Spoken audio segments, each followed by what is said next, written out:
A missile strike was announced, and then Israel's prime minister seemed to disappear. Iran claimed its ballistic missiles hit Benjamin Netanyahu's office, and then added a chilling line. His fate is unclear. Israel quickly called the claim fake news, but for several days Netanyahu did not appear on camera. No live press conference, no clear proof. At the same time, two of Washington's top envoys suddenly canceled their trip to Israel. Now, the question spreading across governments and intelligence circles isn't just about a missile strike.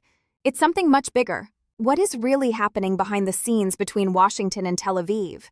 Iran's Revolutionary Guard announced that it had launched ballistic missiles targeting one of the most sensitive locations in Israel, the office of Prime Minister Benjamin Netanyahu.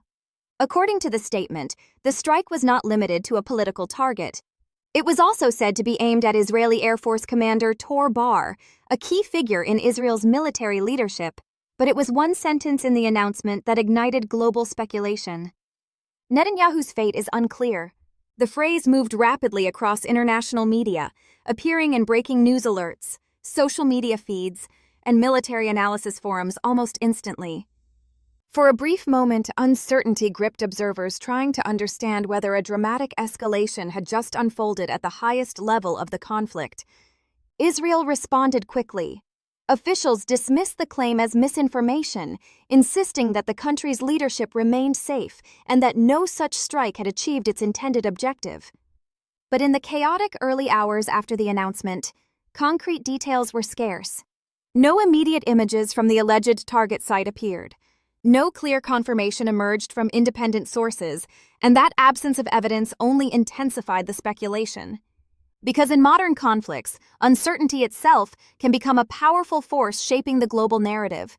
In the hours after the claim began circulating, one thing became immediately noticeable: silence.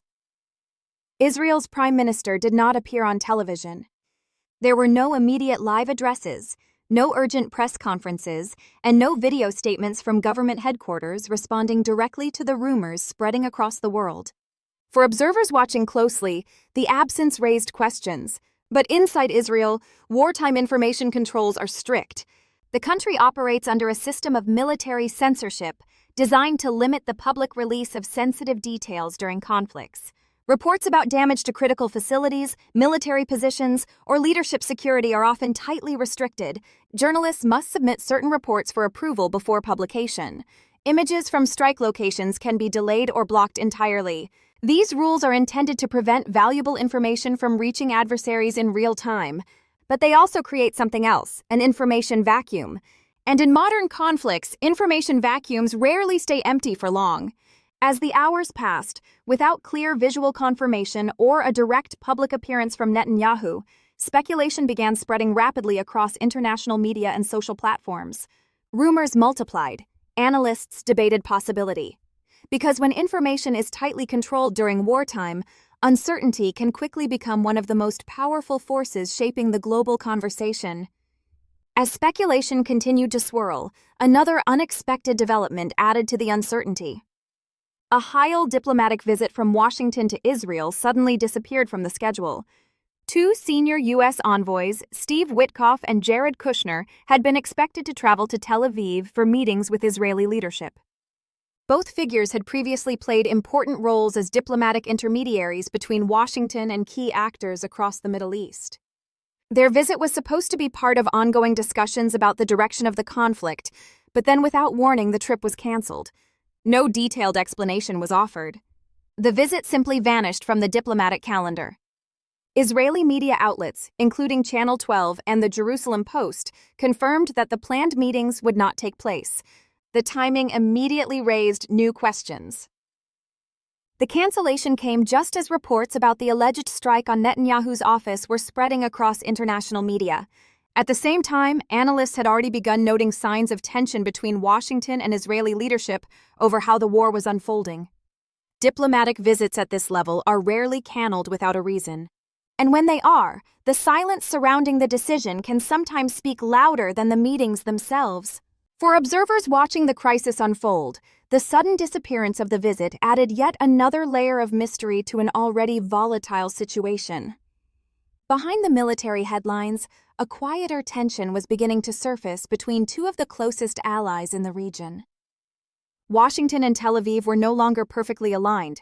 According to multiple reports circulating among diplomatic circles, U.S. officials had grown increasingly frustrated with Israel's decision to expand its target list inside Iran. What had initially been framed by Washington as a focused campaign against missile sites and strategic military infrastructure was now reaching deeper into Iran's economic backbone. The turning point came with strikes on Iranian oil facilities. Those attacks immediately rattled global energy markets. Oil prices surged as traders feared the conflict might begin threatening production and transport across the wider Gulf region. For the United States, the economic shock created a new problem. Higher energy prices ripple quickly through the global economy and through American domestic politics. At the same time, analysts began noticing a subtle shift in the strategic goals of the two governments. Washington appeared increasingly interested in limiting escalation and exploring potential exit strategies. Israel, meanwhile, seemed to be widening the battlefield, targeting a broader range of infrastructure connected to Iran's ability to sustain the war. These differences did not erupt into public confrontation, but they marked the first visible signs that the priorities of the two allies might be beginning to diverge. While its adversaries debated strategy, Iran appeared to be pursuing a very different approach. Instead of focusing on a single battlefield, Tehran began applying pressure across multiple fronts at the same time. Missile and drone attacks continued to target military facilities and infrastructure across the region. Each launch forced defensive systems to activate strained interceptor resources and reminded neighboring governments that the conflict could reach far beyond its original borders. But the military dimension was only one part of the strategy. At the same time, Iran intensified its information campaign. Statements from military officials, carefully worded announcements, and dramatic claims about battlefield events circulated widely through international media and social networks. Each message was designed to shape the global narrative surrounding the war. Diplomatic pressure followed as well. Tehran pushed for international investigations into specific strikes, seeking to bring global institutions and public opinion into the conflict's political arena. By widening the discussion beyond the battlefield, Iran created new layers of pressure on its opponents, and there were other forces watching closely. Periods of instability in the Middle East often create opportunities for external actors, governments, markets, and strategic competitors who may benefit from divisions among regional powers. Taken together, these moves suggested a broader strategy, not just to win on the battlefield, but to stretch the conflict across political, economic, and formational arenas all at once. As the conflict widened, the countries of the Gulf found themselves facing a difficult new reality. For years, many of these states had built their security strategies around close partnerships with Western military powers. Hosting foreign bases, radar systems, and naval facilities was seen as a way to strengthen deterrence and maintain stability in a volatile region. But the war was beginning to test that calculation. Missile threats were no longer confined to distant battlefields. Gulf cities, energy facilities, and export infrastructure were increasingly viewed as potential targets in the expanding confrontation. Each new attack or attempted strike raised concerns about the vulnerability of some of the region's most critical economic assets.